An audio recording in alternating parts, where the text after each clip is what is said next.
Hello.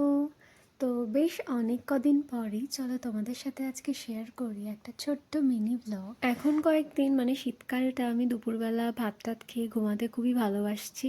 তো ঘুমাচ্ছিলাম, ঘুম থেকে উঠেই রনকে বললাম যে আমার খুব ঘুরতে যেতে ইচ্ছা করছে, চলো নিয়ে চলো। তো ও আমাকে বললো চল কোথায় যাবি।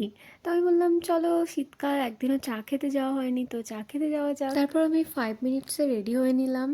অ্যাকচুয়ালি 5 মিনিটস মানে মেয়েদের কিন্তু 50 মিনিটস।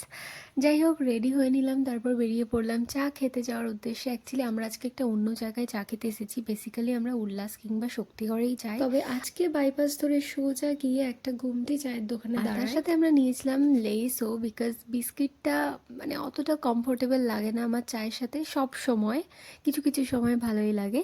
তো যাই হোক, এখানে আমরা চা খাচ্ছিলাম অ্যান্ড এনজয় করছিলাম রোড সাইড।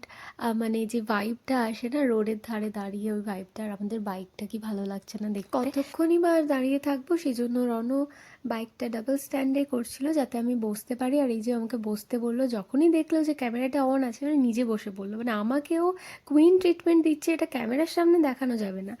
এবিপি আনন্দ থেকে সঙ্গীত বাংলার সব রকম আলোচনা করে নেওয়ার পর আমরা এবার ঠিক করি যে চলো বাড়ি যাওয়া যাক, ঠান্ডা লাগছে।